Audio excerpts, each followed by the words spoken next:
சென்னையில் தனியார் பொறியியல் கல்லூரி மாணவர் அமுதன் உயிரிழந்த சம்பவத்தில் சீனியர் ஜூனியர் மாணவர்களிடையே ஏற்பட்ட மோதல் கொலையாக மாறியது போலீசாரின் விசாரணையில் தெரியவந்துள்ளது.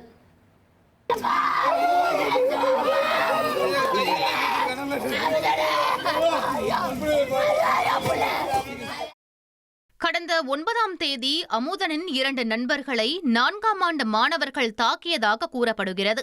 இதனால் ஆத்திரமடைந்த அமுதன் தனது நண்பர்களுடன் முகமூடி அணிந்து சீனியர் மாணவர்கள் தங்கியிருந்த அறைக்கு சென்று அவர்களை தாக்கியதுடன் அங்கிருந்த செல்போனையும் பறித்ததாக கூறப்படுகிறது. இதற்கு பதிலடியாக மறுநாள் காலை சீனியர் மாணவர்கள் அமுதனையும் அவரது நண்பரையும் தனியாக அழைத்து சென்று அறையில் வைத்து தாக்கியதாக போலீசார் கூறினர்.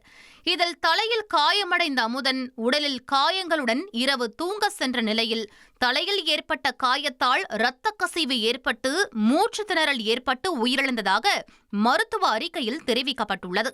இதையடுத்து செட்டிப்பாளையம் போலீசார் அமுதனை தாக்கியதாக 17 வயது சிறுவன் உட்பட 5 பேரை கைது செய்து விசாரணை நடத்தி வந்தனர். மேலும் 15 மாணவர்களை பிடித்து விசாரித்தனர்.